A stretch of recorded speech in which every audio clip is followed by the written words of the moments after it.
പോന്നു. എൻ ശ്രീകുമാർ, ഇന്നലെ പ്രേമചന്ദ്രൻ നടത്തിയ പ്രസംഗം, ആ പ്രസംഗത്തെ താങ്കൾ എങ്ങനെയാണ് കാണുന്നത്? ആ പ്രസംഗം പതിവില്ലാത്ത വിധം വർഗീയമാക്കി അവതരിപ്പിക്കുന്നുണ്ട് സമൂഹ മാധ്യമങ്ങളിൽ ചിലർ. ഇന്നിപ്പോൾ ബിന്ദു മണിവണ്ണൻ അതിന് മറുപടി നൽകുന്നതും കണ്ടു. വർഗീയ ഭയം പടർത്താനാണ് പ്രേമചന്ദ്രൻ ശ്രമിക്കുന്നതെന്നാണ് പറയുന്നത്. ശിവൻകുട്ടി പറയുന്നത് ആ പേര് വിഷചന്ദ്രൻ എന്നാക്കി മാറ്റണം എന്നാണ്. താങ്കൾ ആ പ്രസ്താവന എങ്ങനെ കാണുന്നു? ഈ വിശ്വാസ സംരക്ഷണ സംഗമയാത്രയുടെ ക്ലൈമാക്സിൽ അങ്ങനൊരു പ്രസ്താവന വേണ്ടിയിരുന്നോ എൻ ശ്രീകുമാർ?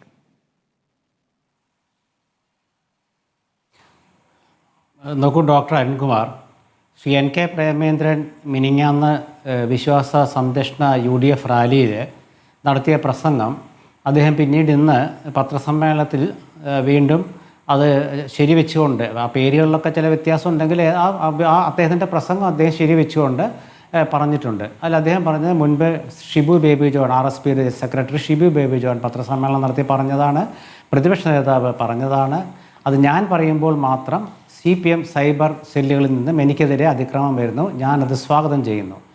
അതിൻ്റെ അർത്ഥം എന്താണെന്ന് വെച്ചാൽ ആ പ്രസംഗം എന്ന് പറയുന്നത് RSP നേതാവായ മുൻ MP NK പ്രേമേന്ദ്രൻ നടത്തിയ ഒരു പ്രസംഗം, അതൊരു രാഷ്ട്രീയ പ്രസംഗമാണ്, അത് ശബരിമലയുമായി ബന്ധപ്പെട്ട വിഷയമാണ്, അതോടെ നിൽക്കട്ടെ. പക്ഷേ അതിൽ എന്തുകൊണ്ടാണ് പ്രേമചന്ദ്രൻ പറഞ്ഞ രണ്ട് കാര്യമുണ്ട്. ഒന്ന്, ഷിബു ബേബി ജോണും പ്രതിപക്ഷ നേതാവ് പറഞ്ഞത് ഞാൻ ആവർത്തിക്കുകയാണ് ചെയ്തത്. പിന്നെ ഇതൊക്കെ മുമ്പ് തന്നെ എല്ലാവരും കേട്ടിട്ടുള്ള കഥകളൊക്കെ തന്നെയാണ്, ഇതൊന്നും പുതുമയൊന്നുമില്ല. പക്ഷേ എന്തുകൊണ്ടാണ് പ്രേമേന്ദ്രൻ എന്നൊരു വിഷയമുണ്ട്. അദ്ദേഹം ഒരു കാര്യം കൂടെ പറഞ്ഞിട്ടുണ്ട്. പണ്ട് അദ്ദേഹത്തിനെതിരെ മത്സരിച്ച KN ബാലഗോപാൽ മത്സരിച്ചപ്പോൾ അദ്ദേഹം അക്കാലത്തെടുത്ത ചില നിലപാടുകൾ, പിന്നെ പ്രേമേന്ദ്രൻ മത്സരിച്ചപ്പോൾ എല്ലാ വീടുകളിലും കയറി പ്രേമേന്ദ്രനെതിരെ നടത്തിയ ഒരുപാട് മോശമായ രീതിയിലുള്ള പ്രചരണങ്ങൾ, ഇതൊക്കെ ഉണ്ട്. അപ്പോൾ പ്രേമേന്ദ്രൻ ഇവരുടെ കണ്ണിലെ കരടാണ്. കാരണം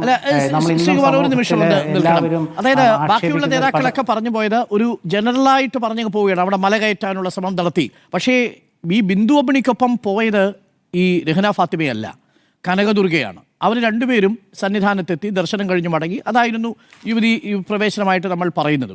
രഹ്ന ഫാത്തിമയെ അവിടെ ശ്രീകോവിലിൻ്റെ നടക്കിലേക്ക് കൊണ്ടുപോകാൻ സാധിച്ചില്ല. 18 പടിക്ക് താഴെ വെച്ച് തന്നെ തിരിച്ചുവിടുകയാണ് ഉണ്ടായത്. അതൊന്ന്. അപ്പോൾ രഹ്ന ഫാത്തിമയുടെ പേര് കനകദുർഗയെ മാറ്റി രഹ്ന ഫാത്തിമയെ അവിടെ കൊണ്ടുവരുന്നു, അതൊന്ന്. രണ്ട്, കുറച്ചുകൂടി സ്പെസിഫിക് ആയിട്ട് പ്രേമചന്ദ്രൻ പറയുകയാണ്. ഞാൻ പറയുന്നതിൽ നമുക്ക് ഒരിക്കൽ കൂടി ആ പ്രസംഗം ഒന്ന് കേൾക്കാം ശ്രീകുമാർ.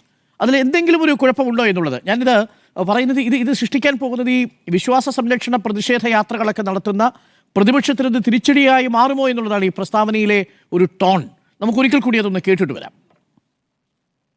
റഹ്ന ഫാത്തിമയും അമ്മിണിയും ബിന്ദു അമ്മിണി ഉൾപ്പെടെയുള്ളവരെ ഞാൻ ഇപ്പോഴും പോലീസ് ഉദ്യോഗസ്ഥന്മാർ പറഞ്ഞറിഞ്ഞത് എന്ന് പറയുവാൻ ആഗ്രഹിക്കുന്നു. പാലായിലെ ഗസ്റ്റ് ഹൗസിൽ കൊണ്ടുവന്ന് ബീഫും പൊറോട്ടയും വാങ്ങിക്കൊടുത്ത് വിശ്വാസത്തെ വികലമാക്കി അതിനുശേഷം പോലീസ് വാനിൽ ആരും കാണാതെ കിടത്തിക്കൊണ്ടുവന്ന് പമ്പയിലെത്തിച്ച് മലകയറ്റാൻ നേതൃത്വം കൊടുത്ത പിണറായി വിജയന്റെ നേതൃത്വത്തിലുള്ള ആഭ്യന്തര വകുപ്പും ആ ഗവൺമെന്റുമാണ് പമ്പയിൽ കഴിഞ്ഞ ദിവസങ്ങളിൽ ആഗോള അയ്യപ്പ സംഗമത്തിന് നേതൃത്വം കൊടുത്തത്. ഇതാണ് ശ്രീകുമാർ പറഞ്ഞത്. ഒരു പാലായിലൊരു റെസ്റ്റ് ഹൗസിൽ കൊണ്ടുപോയി ബീഫും പൊറോട്ടയും വാങ്ങിച്ചു കൊടുത്തു.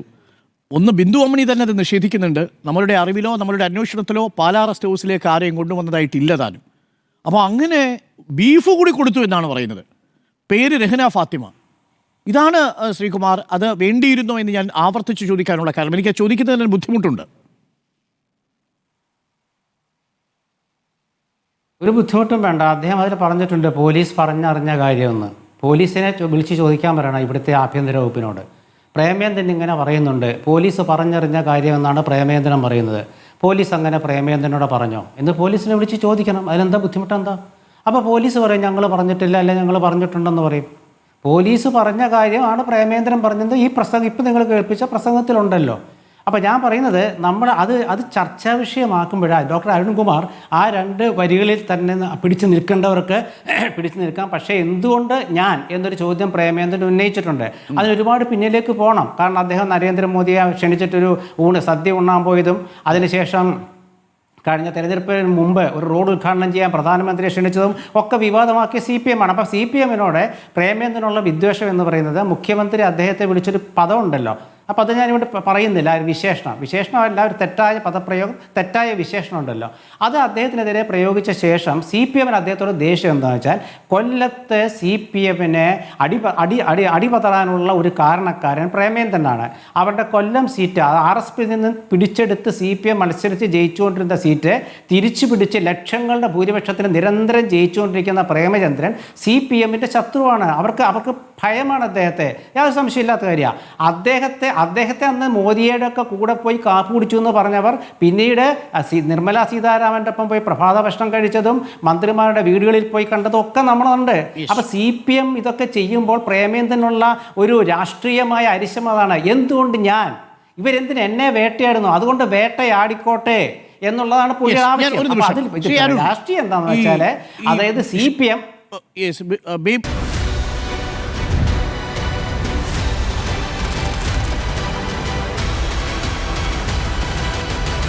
Debate with Dr. Arun Kumar.